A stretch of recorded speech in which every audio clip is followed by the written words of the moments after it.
সংবাদ পেয়েছি আর নিজেকে যেন ওই ছেলেটার মায়ের জায়গায় দাঁড় করিয়েছি। মনে হয়েছে এই ছেলেটা আমারও তো হতে পারতো। আমি রেসিডেন্সিয়াল মডেল কলেজের শিক্ষক।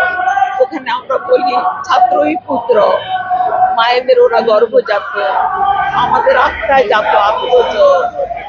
রেসিডেন্সিয়াল মডেল কলেজের তো প্রথম বয়সে এক দিব্য সুন্দর প্রিয় দর্শন এক ছাত্র প্রাণ হারিয়েছে। বাবা আমি ঘুমাতে পারি না। পৃথিবীর কোথাও যেন এমন নির্বিচার প্রাণহানি না হয়। কেন এরকম? আমরা তো কল্পনাও করিনি বাচ্চারা নিরস্ত্র শান্তিপূর্ণ আন্দোলন চালিয়েছে। পহেলা জুলাই ওরা শুরু করেছে। এতগুলো দিন চলে গেল, ওদের সাথে বসে গঠনমূলক আলোচনার মধ্য দিয়ে এর কি মীমাংসা করা যেত না? অবশ্যই যেত, তা করা হয়নি।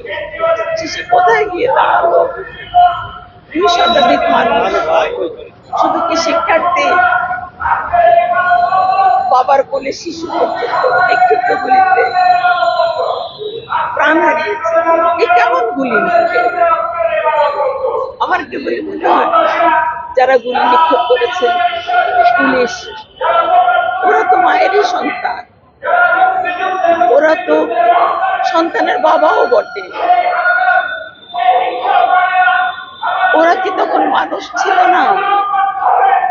মানুষের পক্ষে কি এই নিষ্ঠুরতা সম্ভব?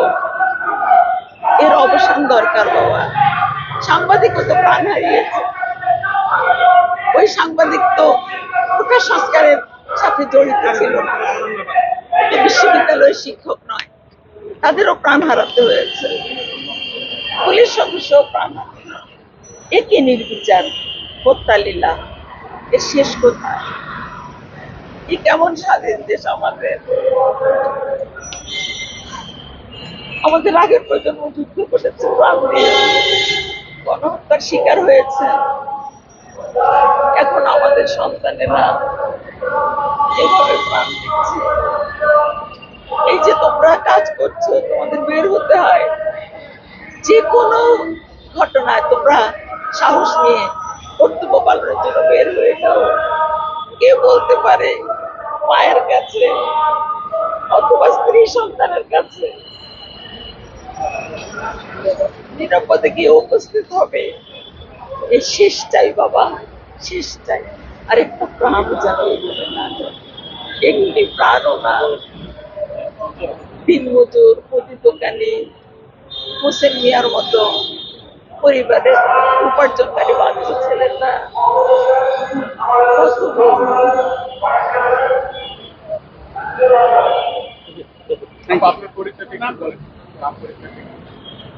আমি ঢাকা রেসিডেন্সিয়াল মডেল কলেজের ভাইস প্রিন্সিপাল ছিলাম, এখন অবসরে আছি। ফেরদৌস আরা বেগম। তোমরা প্রচার করো না আমাকে।